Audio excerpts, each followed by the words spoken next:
want you to just briefly tell them about yourself, what you do, how we do it. Okay. Because of him, I mean, I've been speaking already, like Well, you've 3 or 4 events. You come with me in New York, Singapore, Tokyo. First of all, how many people here know what a sync is? Raise your hand. Okay, so I'd say about half. So for the other half, I'll give you a brief idea of it. Basically what a sync is it stands for, as Jalen said, synchronization. And it's synchronizing music to video.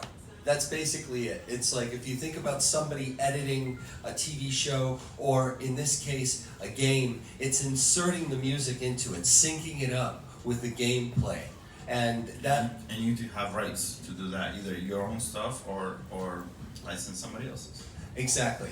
And basically, what my company does is 2 things. We hold seminars all over the world, including here in New York and online, that bring together people that make music, people that basically are in the business side of music as well, labels, managers, publishers, and we bring them together with the people that license music and commission music to be used in ads and brands and games and TV and film, apps, wherever there's music in the background. And by the way, by companies, he really means like Sony and like the top companies in the world. So yes, that's true.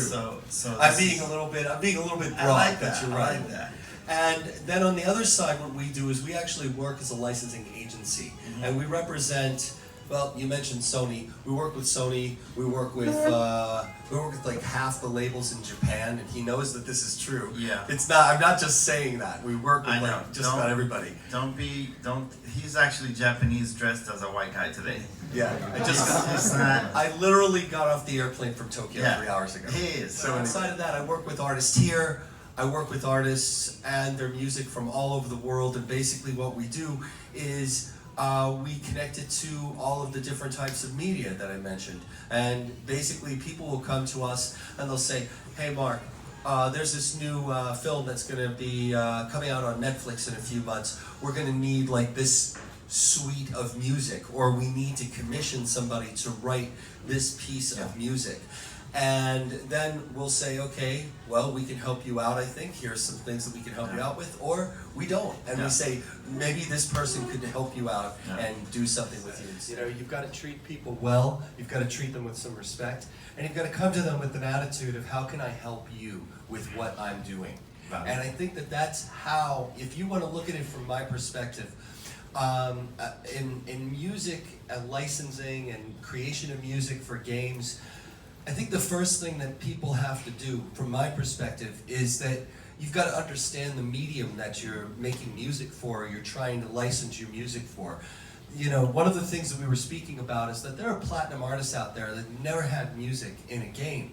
And that's not because they're bad, it's just because there's a specific usage and need for that project. And there's some people who can hit that as composers and writers and producers, and there's others that, you know, they're probably really good at making platinum records, but they're not that good at building a soundscape for a game. Yeah, customizing. Exactly. Yeah. And that's one of the firstest things going in and out, but I'm pretty loud. So anyway, that's one of the things that you have to do, is you have to get yourself in there. I think you really have to be a fan of whatever you're making music for or licensing it for.